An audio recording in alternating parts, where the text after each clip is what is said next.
Welcome to Discussing Fitchburg Now. I'm your host, Sam Squalia, and our show this evening is on the Massachusetts Tears Foundation, the Massachusetts chapter of the Tears Foundation, which helps bereaved parents honor the life of their children. And so tonight I have my full panel of guests, all members of the Tears Foundation.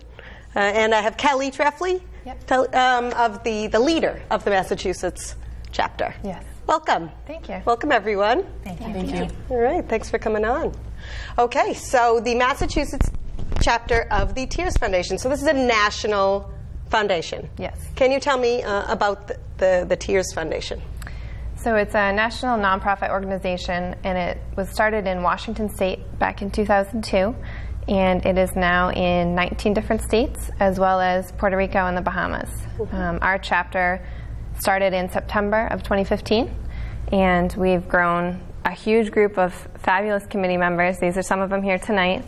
And what we do is we help families after the loss of a child. So we help them with the financial burden as well as emotional support. And so you started the Massachusetts chapter. I did. 2 years ago. Yep. And what caused you to want to start that?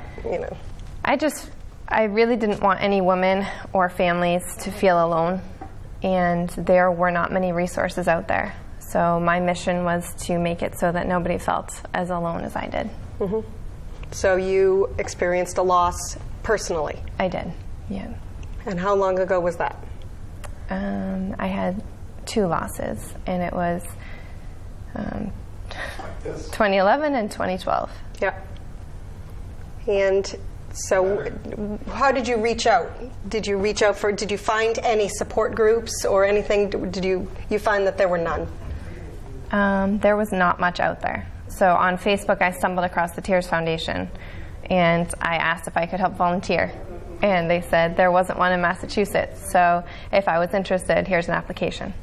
And that's where it all started. So I filled out the application and started it, and we grew from nothing and having $0 to a huge committee. We've raised so much money. It's absolutely incredible how much the community has come together and how many families we've been able to help is phenomenal.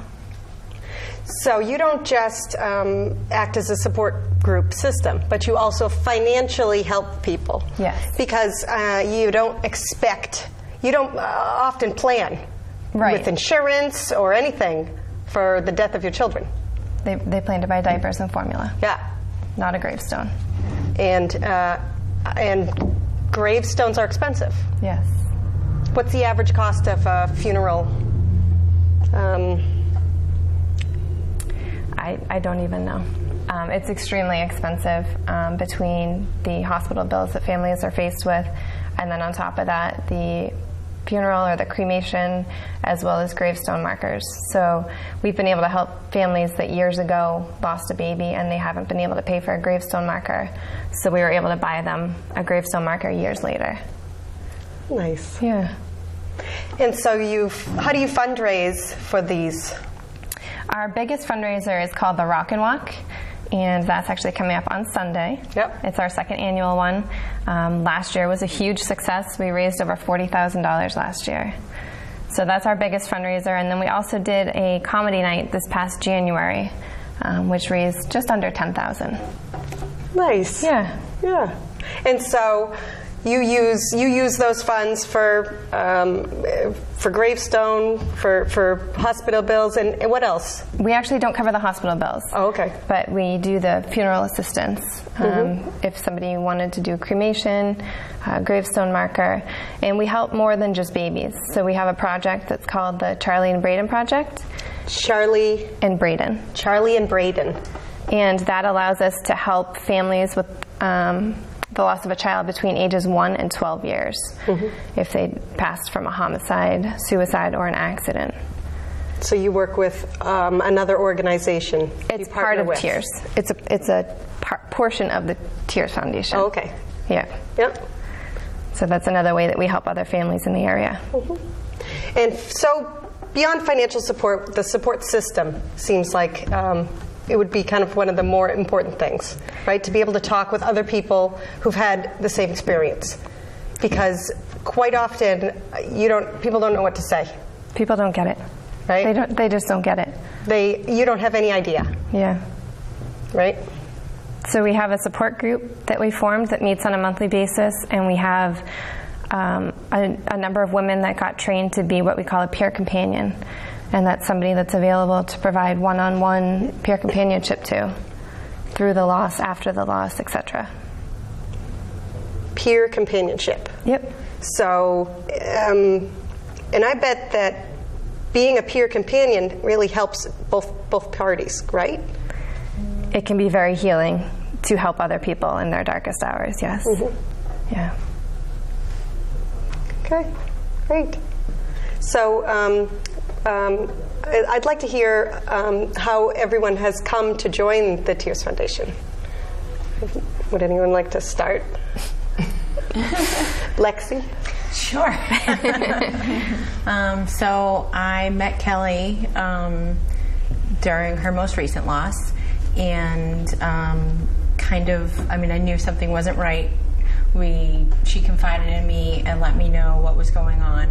And I also had my own loss in 1998. So my son Luciano would have been 19 years old. So talking with Kelly and knowing that it wasn't something that was openly discussed, and not having any support system of my own, little by little, she was doing great things. And she brought the Tears Foundation to Massachusetts and welcomed me to help as well. So through that, I wanted to help. I wanted to give back in some way, and to maybe be that voice, somebody to confide in that I didn't have. And so many years outside of my loss, I think it kind of, I had so many experiences, so many holidays, so many other life happenings that, I really wished that somebody had been able to kind of help me through, or even just to listen to. So that was really my motivation on joining. So in 1998, you didn't have a support group, support system? No, not at all. Did you feel like you were able to talk with anyone that understood your situation, or? No, I'm very grateful for my family that tried, but it's, such uncharted territory, and it's, especially 19 years ago, nobody wanted to discuss the bad things that can happen or the sadness, and there wasn't an outlet. There was no celebration. There was kind of something that more or less you sweep under the rug and get on with life. And through the Tears Foundation, as well as my own personal experiences, I learned that that was okay, that it's okay to say his name, it's okay to share him, and that keeps him relevant. He's always there with me, but it's so nice to be able to share him with everybody else. And unfortunately, they know that pain and sadness, but it makes it a little bit easier.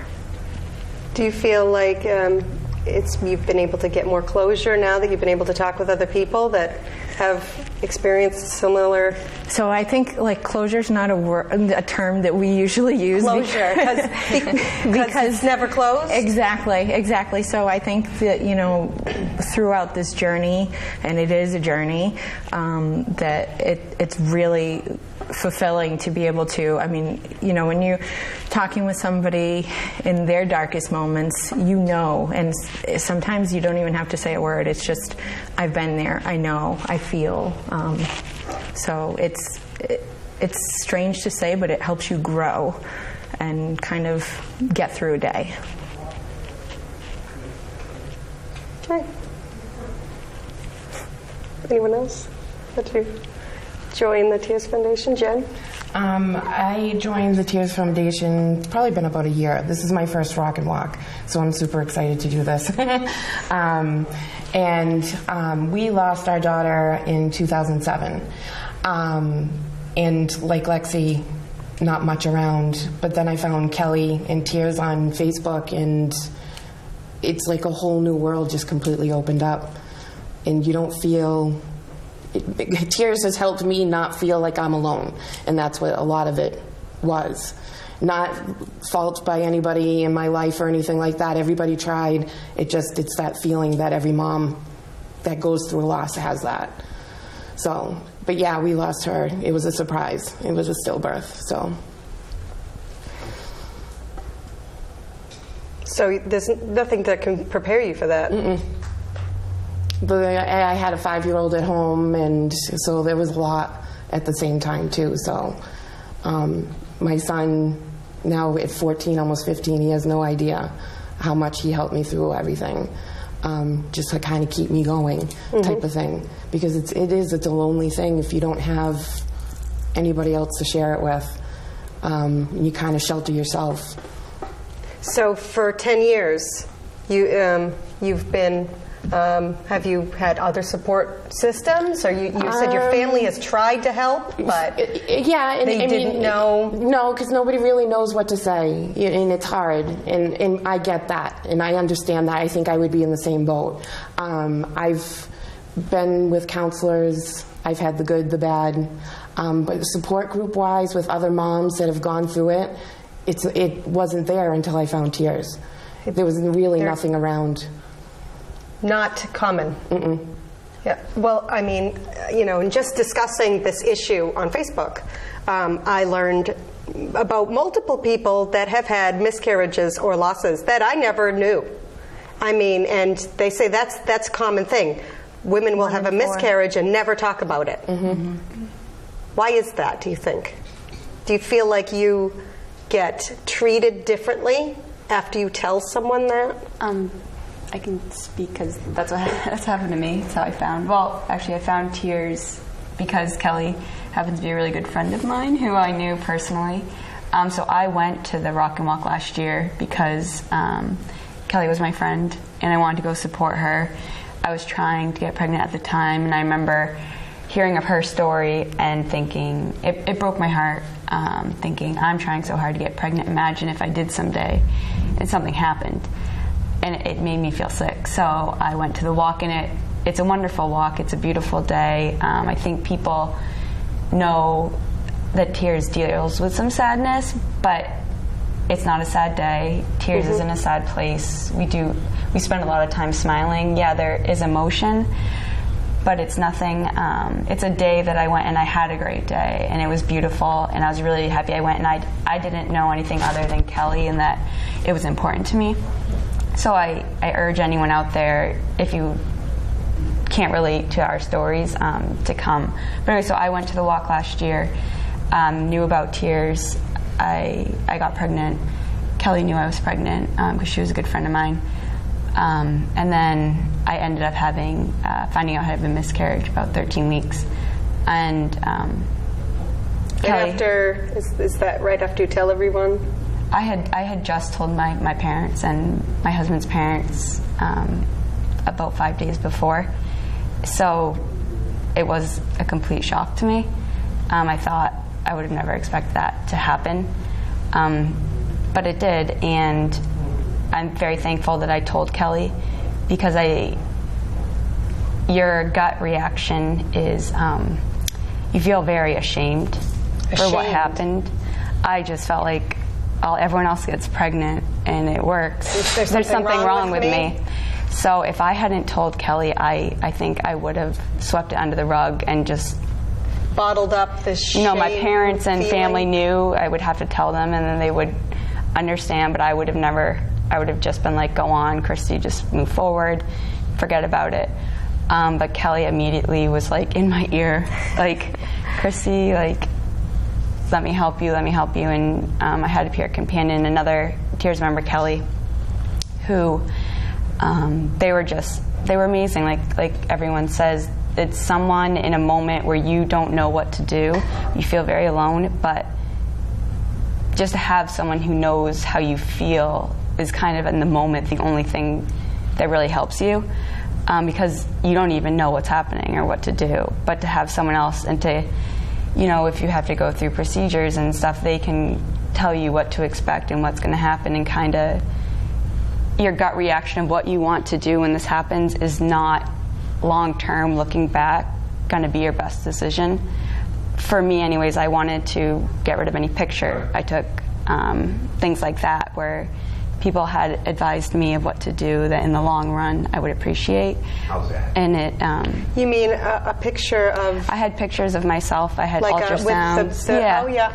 And my gut reaction was I wanted to throw them all away. I wanted to forget it happened. I was erase it, start over, get up tomorrow, and it didn't happen. And they were like, no, those are your pictures. Those are your memories. It happened. It's part of your history. It's part of you. I remember at my first meeting, because then I said to Kelly, okay, I think, I want to get involved with tears, moving forward as I was starting to mourn and grieve. And it was Kelly's mom at one of the meetings when I was still, and it's still a thing where I am, I worked through feeling a little bit ashamed of what happened.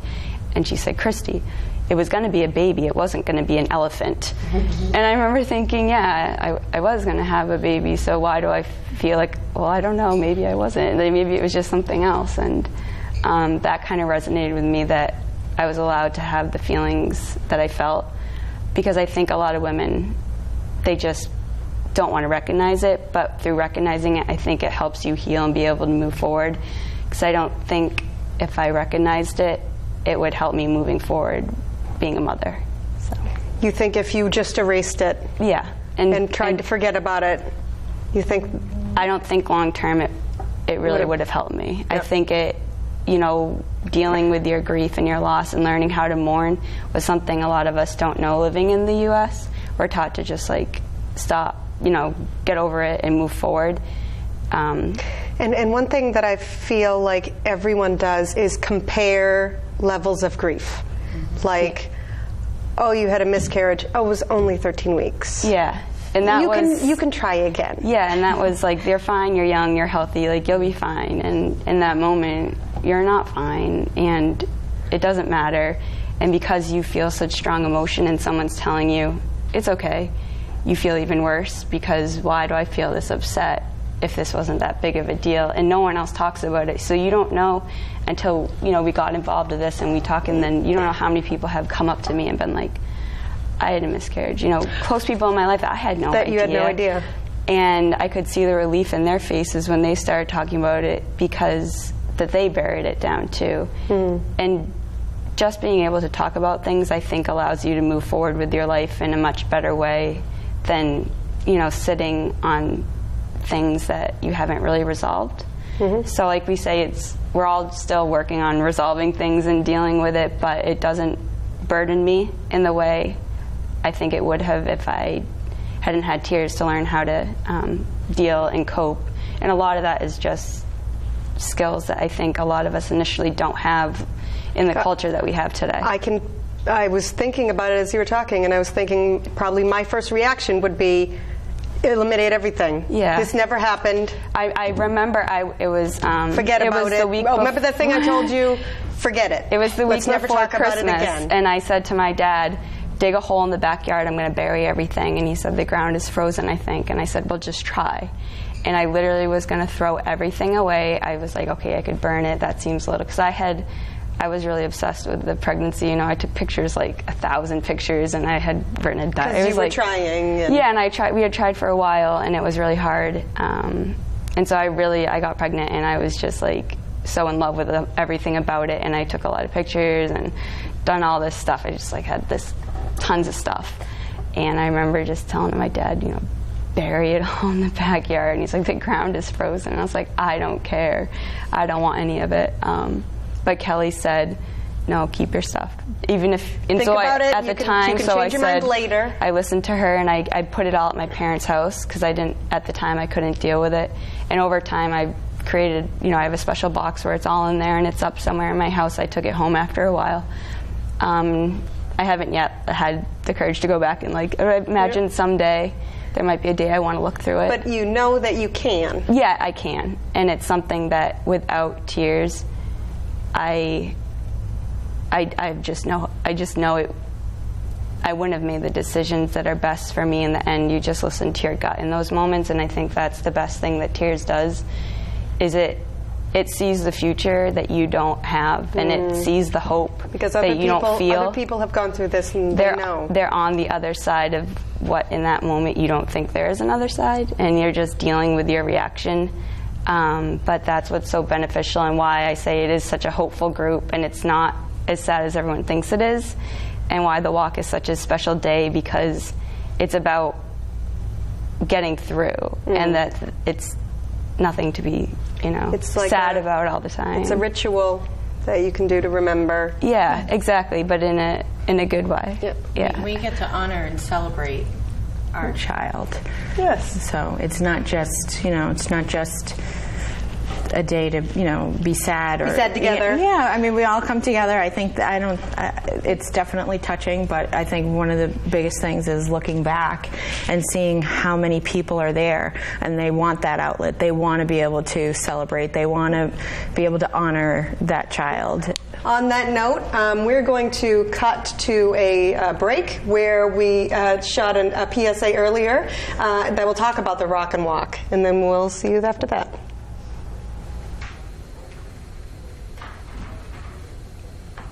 Hi, I'm here with Lexi from the Massachusetts chapter of the Tears Foundation, and we're talking about a fundraising event that you hold every year? Yes, this is our second annual Walk and Rock. Second annual, and this is called the Rock and Walk. Yes. Yes. And tell us about your Rock and Walk. So the Rock and Walk is to help families, bereaved families who have experienced the loss of a child, or celebrate and honor that child. So we raise funds to pay for burials and funeral assistance, as well as provide emotional support. Mm-hmm. So this walk is a fundraiser for people that want to contribute? Yes, absolutely. You don't have to be a bereaved family member. You don't have to have a personal loss, but we all join together and celebrate our children. Mm-hmm. And this Rock and Walk is Sunday, June 25th at the Algonquin Regional High School in Northborough. And it's from 10 a.m.? 10 a.m. to 1. 10 a.m. to 1 a.m. Yes. And so you walk around the high school track? Yes. We honor the Lap of Hope is the first round. So the family or the team that raises the most funds gets to carry the banner of hope for the first lap, and then we join together. Nice. And so how much do teams typically raise? Well, last year we had somebody's team, they raised $16,000 for their team, and our goal is to raise over $40,000 this year. Last year we raised about $42,000. That's really great. And so these expenses that these funds that you raise, they go to help with funeral costs for people that can't afford it? Yes. So we pay for gravestone markers, funeral costs, as well as help with the emotional support that's involved for parents, not just the mothers, but fathers too, and family members, siblings.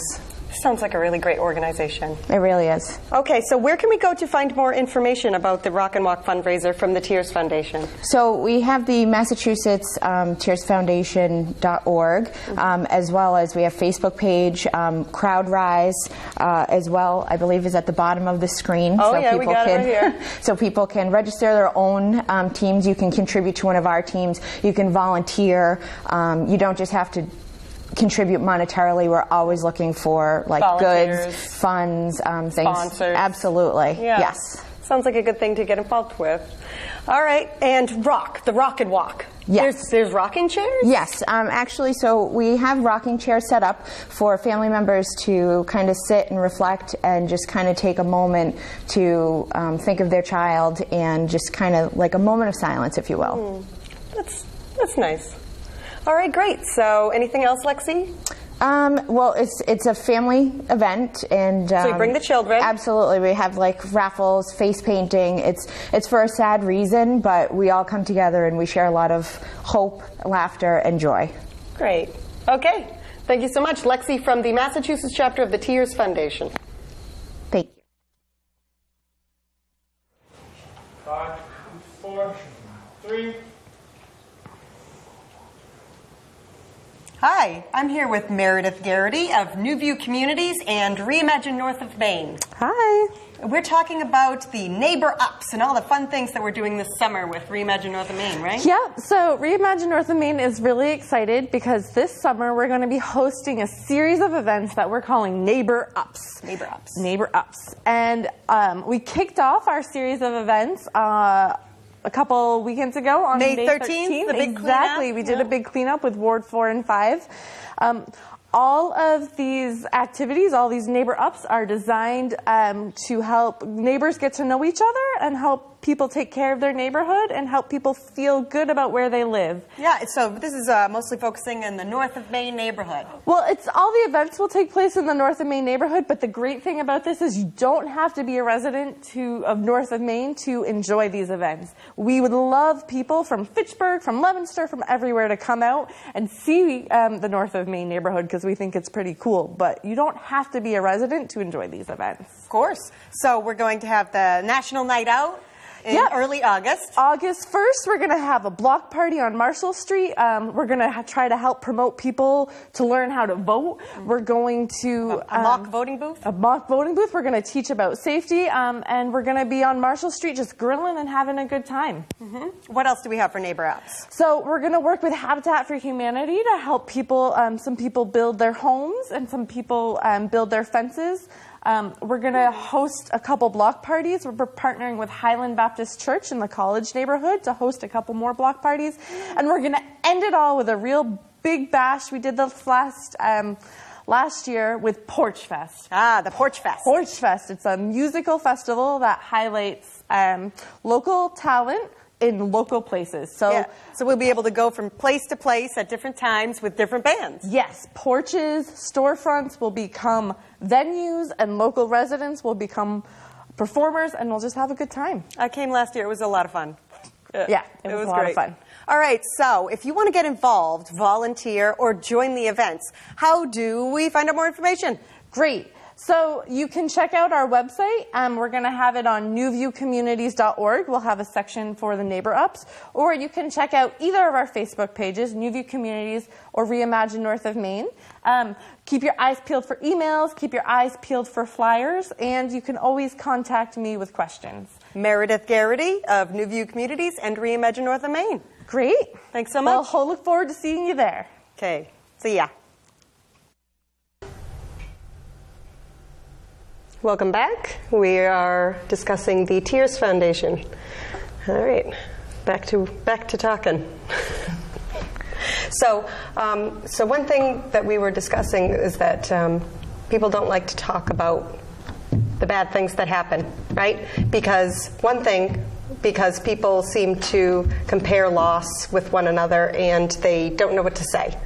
And another thing is people don't like to burden other people with their troubles, like you were saying, right? Exactly. Yeah. So for us, our loss was last year in 2016. It was our first pregnancy. I found out I was pregnant on my birthday.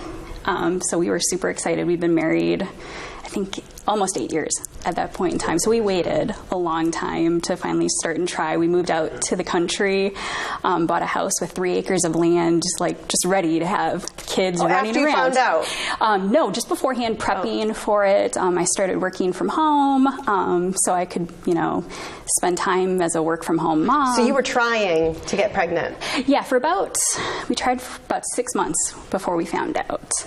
And we went to our first appointment, and there was some issues finding the heartbeat for our baby. And they're like, that's pretty normal. It could just be the position of the baby at that point in time, but let's schedule an ultrasound to see how things are going. So we went about 2 weeks later for our first ultrasound. Because at that point they just used the Doppler? Yep.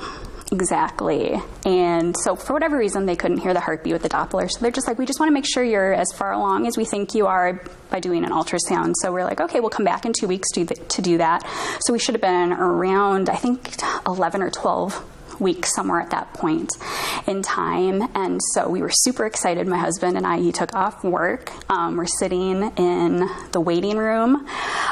We go in, we hear the heartbeat on the monitor, see the little bouncing blob, and we're like, oh my God, that's our baby. We made that. We're super excited. And then there was silence.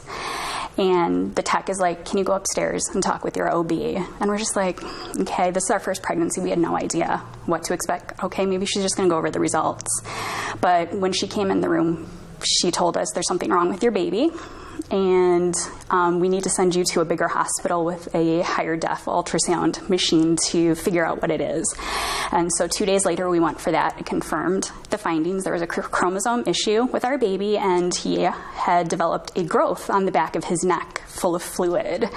And it was making his heart and lungs and all of his organs pump way too fast. So the heartbeat was too fast. Too fast. They could see that. Yep, they could see that, but they could also see it was mostly the fluid that was essentially the size of the baby's head on the ultrasound. So it looked like two heads. Exactly. And so they're like, well, it can happen this early in pregnancy, and sometimes it can fix itself, but it's very, very rare. That it fixes itself. Correct. And so they're like, you know, and so they gave you a choice. They gave us some options. They're like, you can walk out of the hospital, go on with your pregnancy, just see how things go, or we'll send you to surgery right now to... And they'll try to remove the fluid? They were actually going to end the pregnancy at that point in time. Okay. Because they didn't feel like there was anything they could do to help. Correct. So we decided to walk out, and we're like, we're going to give it a few more weeks. And so we came back for another ultrasound. Things had gotten worse. At that point in time, there was now fluid inside the entire baby, filling up the organs, called fetal hydrops. And the chance of the baby surviving that was very, very low. And so they induced me. And so being wheeled into a hospital to give birth and knowing that you're not going to leave with your child. And how many weeks were you at that point? I was in my second trimester. We had just let our family and very, very close friends know. We had done our birth announcement. It was 3 little Mickey Mouse ears because we're huge Disney fans. And so we went on eBay and got a little baby-sized mouse ears to put on there, but we were never able to share that with our friends. I mean, you got the announcements, but you never sent them out. Yep, because we were waiting, and by the time we had the second ultrasound, we were just like, it's not going to be. The doctors were just told us the chances of survival, and there were some risks for me being over 35 as a high-risk pregnancy as well that they were worried about. So at that point, you had to be induced and give birth to a baby you knew was not going to survive. Correct. So I was on the same floor as all of the other mothers. They scheduled my appointment for like 3 o'clock in the afternoon. I got a call at 9 o'clock in the morning. Hey, can you come at 6 o'clock instead? We've had way too many deliveries today that were packed. So we want to schedule you later in the day. Can you just wait all day for this awful procedure? So we ended up going to the hospital. Thankfully, my mom from California was able to come in to be with us for it. They told me it could take anywhere between 18 and 36 hours to give birth, being a first-time mother. Thankfully for me, it only took about 7 hours of labor. So, but and was it painful, or did you? It was very, very painful, but I hadn't gone through any of those pregnancy classes, hadn't read any of the books at that point in time, so I didn't even know that I was really going into labor. I just thought... And when you're induced, it's more painful than normal. It was just very, very intense pain. It's probably... I have fibromyalgia and chronic migraine, so I deal with pain on a regular basis, and I have a very high pain threshold, but this was like, I was screaming out, and, you know, they couldn't even get the epidural fast enough for me for pain relief. That's how intense it was. And but thankfully my mom was there in the room with me, my husband was there with me, and you know, we were able to have 18 hours with our son to hold him after I had given birth. And because he's alive. He was stillborn. Stillborn. Yep. So he was not, breathing when I had given birth, but, they did all the measurements. The nurses took him, and then they wrapped him up in just a little knit cocoon that they had for like micro preemies, so like the very, very small babies. And they're just like, take as much time as you need. They left the little bassinet there, and they're like, take pictures, whatever you need. They gave us stuffed animals for him that we still have. We have a little memorial for him in our kitchen, living room kind of area, with our pictures. The hospital took some black and white photos because we were just, so in shock of it. We didn't know, what to really do and to think about it. That we weren't thinking to take photos of our own, but now that found Tears, it's like I found out of other resources that you can have photographers come in. Do you wish that you did take pictures? I wish that because we seriously only have like 2 or 3 of us, and that's the only pictures we'll ever have with our son, and I cherish those. When Jen, when you had a stillbirth, how long did you know in advance, or did you know? I actually went into labor 3 days before I was due. So I was at 39 and a half weeks. I went into labor, and we just didn't think anything of it.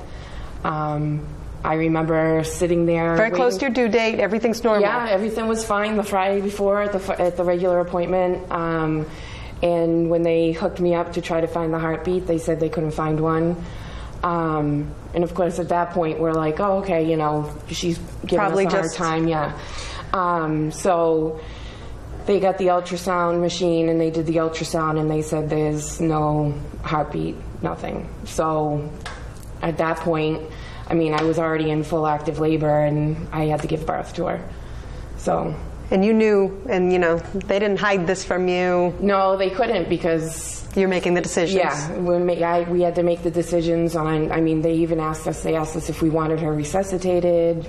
All that stuff, the typical questions that they had to ask. But and it's all difficult decisions any parent at any time should have to make.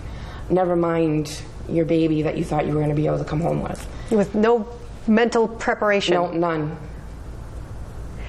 Do you feel like you can mentally prepare for the loss of your child?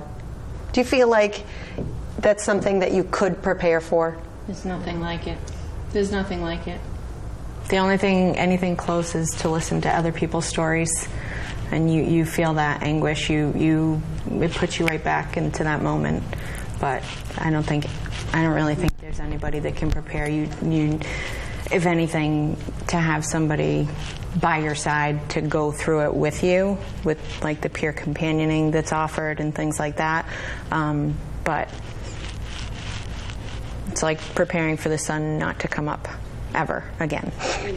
It's like when I heard about Kelly's story, I remember it was sadness, like when you hear about sad stories of anything in life that you haven't yourself experienced, and I heard of plenty of sad things, so it was another really sad thing that I was like, oh my God, when you hear horrible, horrible things happening, but it hasn't yet happened to you. But then when it happens to you, it's not even like you're sad. I hope I tend to be a very optimistic, happy person. I remember when it happened, it wasn't even like you're just sad. I remember thinking, you're almost like broken. It's something that it's not sadness. I still feel like I was, okay about being an okay person, but it happens, and for the first time I knew there wasn't a way to move on past this. Like I could forget about it, but whatever happened, that piece of me, something broke, and it wasn't going to ever go back together. So I don't think anything can prepare you for it, because when it happens, it's so unreal, and something that you can't fix either. But Tears is a way to help you when you get there, and knowing about it, I think, is a big thing, because that's how I was able to get on, is that I knew about Tears. So that's our whole mission, is that even if it hasn't happened to you, we're here for you to know about. It doesn't have to happen to you, but when it happens to the one friend that told you, like I told Kelly I was pregnant, I didn't tell a lot of people, she was there for me. So that's our whole mission, is just so people know about us, so that when someone in your life or or if something happens to you personally, we're a resource to be able to reach out to and to help. And then also to raise, also it is about raising money, because there are situations where people can't afford like a grave marker, and that's a big thing to be able to have, to be able to cherish and hold on to, and give recognition and hope to something that is so bad. So on that note, for things that help you cope, right? Cope with your loss. Like rituals of remembrance, like lighting a candle at church, right? You see that on movies and everything, lighting a candle. Is there any other rituals or those kinds of things, like on your child's birthday, you do a special thing? What would you suggest? So on my son's birthday, I lost him last year, January 2016. So this year we got to celebrate his birthday, and what we did is I got a massage because I decided that it was appropriate for some self-care, and we went to the cemetery and brought some flowers, and it was snowy, so we had to clear the gravestones so that way we could see it. We went and had lunch together, and then my husband had to go to work, and so I had baked cupcakes the day before, and I lit a candle on the cupcake and let it go until it decided to no longer be lit. And my thought process behind that was, he's made his wish. And then we also lost our daughter last year in August, and so her birthday's coming up, and a thought process of mine is we're going to do a balloon release probably for her. We did it for our son last year on his due date, and so we're going to write messages and send it up to her. And for us, we have our son's ashes in an urn. And so for the longest time, it was just sitting on our dresser, just in our room. We don't put it on display down in like the public areas of our house. But I wanted to do something special for him, so I made a little beach garden to put his urn in, with like the little ferry, the small size beach chairs and sand and rocks and things, so he could still see the beach from where he's at. For a special occasion, or just that's where we have him now, and just sitting on the beach, and if we want to change that in the future to Michael's and all the other craft stores have tons of fun little miniature scenes, so we can have him go to the carnival, and because there's just so many what ifs that we'll never be able to experience and that he'll never have. So it's like we wanted him to see seashells, and that brings you joy. It does, and it was something my husband and I did together. And we planted a tree. Our family bought us a hydrangea tree that we put in our front garden, and so we have like a very large stone rock in front of it, and there's times when there's a little monarch butterfly that'll sit on it, and we're like, that's him visiting his tree. So rituals, photographs, these kinds of things, birthdays, celebrating things, saying your child's name, that's important, right? Yeah. Now, did you have a name? It was one of the things Kelly had asked me briefly after she said, she always would text me, I'm not trying to push, but have you thought of, and it was always how she would start, and she said, I don't need to push, but have you thought of a name? And up until then, I was just saying Baby N. It was what my family was saying. It was, when we had just told our families, and my mom would be like, Baby N, and we're like, okay, Mom. So I said, Kelly, Baby N, I guess, was all we were saying. Yep. She said, and I remember she texted me, that's perfect. And I still wasn't comfortable saying that. And I remember the first meeting I went to, I walked in, and Kelly had, we have jars that every mom gets, and it has like a little candle in it with like rocks, and it says the baby or the child's name on the outside, and it said Baby Ann on it. And I remember her giving it to me, and it was a lot of emotion because I felt like still I was struggling to recognize. And it was then when her mother told me, you were having a baby, you weren't having a giraffe, that I was allowing myself that, I was having a baby. It was going to have a name. It's okay for me to be sad. So, and from then on, like, I know it's different for her, but it's helped. I know, especially like my mom, she likes to talk about it. She's like, I know, baby N, and she has a bracelet she likes to wear, and she's given me this necklace. But I know that there's other people in my family that it has helped to have a name, and that it's helped me, I think, in my healing to allow myself to have a name, because once again, I think sometimes the hard part of a miscarriage is that, well, it wasn't a baby, was it? And I shouldn't give it a name.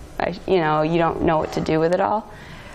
So Kelly and Tears had helped me, and I met other moms with similar stories, and I was like, oh, well, they had a baby, and their baby has a name, so maybe mine can too.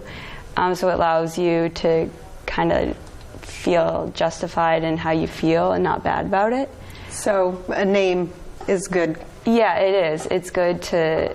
Even if you never thought of a name until that point, even if I guess you name it baby. Yeah, any name that's you want, or because I think most people, when you get pregnant, you start saying something, or using some term, and then it tends to be what you go with. You don't just say it. You just say like monkey, whatever. My spawn. Yeah, and I think it helps. It helps with moving forward for sure. Okay, from coping with your own loss, for other people, that hear the news, what are some things that you shouldn't say?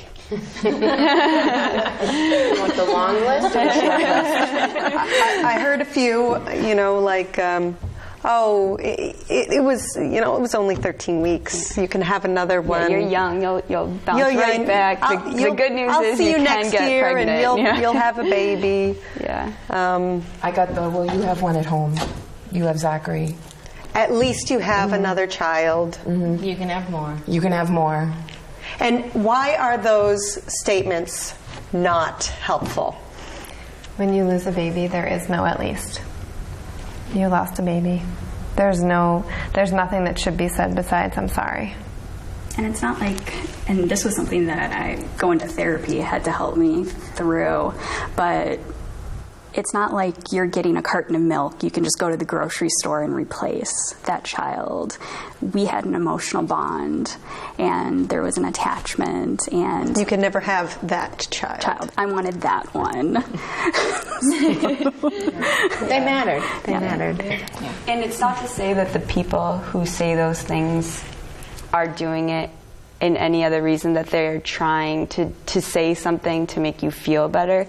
Because I've had people, in life say things because they're trying to make you feel better. So you always understand that is, but it's just things why it is good to know what not to say, because it's just your natural reaction usually in our society is to say something, to highlight a positive, which is a natural response and it's understood. It's not like, we don't understand that, but just to be aware, and that's why we try to spread the news about tears, is so when it does happen, you can say something like, I'm sorry, what can I do to help?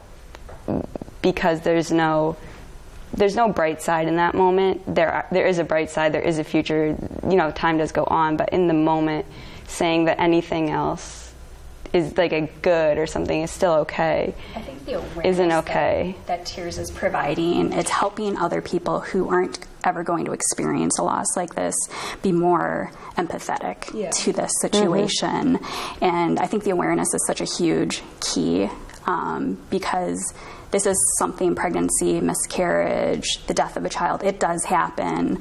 And it can happen to everyone. Mm-hmm. 1 in every 4. 1 in every 4. Is that a miscarriage and a death of a child? And loss of a child. Mm-hmm. Pregnancy and infant loss. Mm-hmm. Pregnancy and infant loss. Mm-hmm. That's a high number. Every story is different. Every story is different. But out of 1 of every 4 friends, You wouldn't hear about that. Right. No.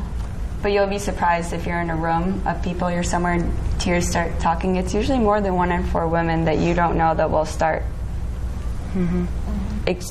expressing that they've had their own stuff go on. So it definitely is a high number of women that it affects. And I think just the awareness and the ability to people to talk about it and to understand that maybe if it never happens to you, how to deal with it appropriately and in a way that's helpful. Because it can be your sister, your cousin, your coworker, and somebody's mom. Yeah, it can happen to anybody. It's not something. Your mom. Okay, well, let's talk about the Rock and Walk, the big fundraiser that's happening Sunday, June 25th. Yes. So the Rock and Walk, this is the big fundraiser. Last year you raised $40,000. We did. Last year was the first one, right? It was. The inaugural? Yes. And so Rock and Walk, there's rocking chairs. Yes. That's what the Rock and Walk is. That's the rock, yep. So where did this idea come from? Is this a National Tears thing? Yep. So the rocking chairs are set up in a reflection tent that's surrounded by butterflies, and the butterflies all have the baby's names written on them. So it's an opportunity to take a moment away from the walk and the busier activities and spend some time reflecting and rocking and honoring your child. How many rocking chairs do you have? Around 10? 10? Yeah. Nice. Yeah. And what is the walk? How long is the walk? What do people do on the walk? The walk is no set distance, so it can be as long or as short as you would like. So it's around a track? Yes. Yep. It begins with what's called the Lap of Hope, and it's a very moving lap to watch. The top fundraising team carries what's called the Hope Banner, and basically it signifies that through the dark and through the pain there is still a glimmer of hope at the end of the tunnel. And after that lap, the whole community is invited to join in the walk. And that's when all the raffles and the fun and we'll have a magician this year. We have a photo booth. We have a lot of fun stuff planned. So it should be a great day. So what kind of raffles? We have some great raffles this year. We have numerous baskets that are valued over $500. So we have a grill with a whole grill set and tools. We have gift cards. We have stay at Mohegan Sun with dinner for 2. We have some really awesome raffles to win. So it's a nonprofit organization. I don't know if we mentioned that. So all the funds and all the proceeds are going to go back into the community to help families with a loss or the emotional support. And any donations are tax deductible. Yes, they are. Yes, they are. And we are accepting donations. Even we want them to come to the walk, but if they can't join us and they can't donate to one of our teams, they can certainly write us a check. And where do people go to find out more information about the Tears Foundation? TearsFoundation.org. TearsFoundation.org. Yep. And then the website for the walk is crowdrise.com/Massachusetts Rock and Walk. Crowdrise.com/Massachusetts Rock and Walk. Yep. And that's where you can register, donate, join a team, and you can create your own fundraising team in honor of your child if you have one. And you'll be doing this next year? Yes, every year. Yeah. And you can find the Massachusetts Tears chapter on Facebook too. So find our page, like us. Learn about the upcoming events. Yes. And so, are there like subcommittees or groups throughout Massachusetts? Because Massachusetts is a big state, right? We are one giant committee. Okay. And we meet how far monthly. do people come? We have people come from New Hampshire and Connecticut, all over Massachusetts, and they come every month to the support group as well as a volunteer meeting. And where is your support group located, and is it open to? It's open to the public. Anyone who's been affected by pregnancy or infant loss is welcome to the support group, and there is no charge for it. And that's at 64 William Street in Worcester. And then we have a volunteer meeting the second Monday of every month. And we have that at O'Connor's in Worcester. So we have, you don't have to have a loss to be a volunteer. We're always looking for more volunteers. Many of our volunteers have not had a loss. We have men, we have women, we have grandparents. So we have a good variety of volunteers. So you can get involved with the Tears Foundation by going to thetearsfoundation.org, the Massachusetts chapter, Yep. or the Massachusetts Tears Foundation on Facebook, Yep. and message. You'll get a response. There's also an online support group too for people who maybe they're not comfortable coming to a face-to-face support group, but Or Worcester's too far. yeah. Yep. And even like those, like the peer counselors or the peer companions that Kelly mentioned, you know, they're there for you whenever you need it. I was traveling to Washington, D.C. It was my first big trip after the loss, and I was just like, I don't have my husband here. I don't know what to do. And I was texting Kelly, like, I'm a mess in my hotel room. I can't even do my work right now. And so she was able to help me a lot through that, just the emotional of anything that we go through, because there's the loss itself, but then there's the time after that you have to deal with. The time after. The what ifs. What would he look like? The new normal. The milestones. What could I have done different? Is it? Do you feel that guilt? Yeah. Like if I shouldn't have had that tuna. Anything and everything. Like go I through should have everything. put my feet up for 5 more minutes. Why did I have to be on the move? Yes. Why did I have to keep working? Why did I have to sit down? Like just anything and everything. But there's nothing you could have done. 99% of the time. Right. Right? It just it happens. And once you A know lot. it does happen, and I remember when I met the other women, and I was having a really hard time being mad at myself, of trying to figure out, well, why did this happen? Something's wrong. And meeting all these women and being like, well, none of them did anything wrong. They're such great people.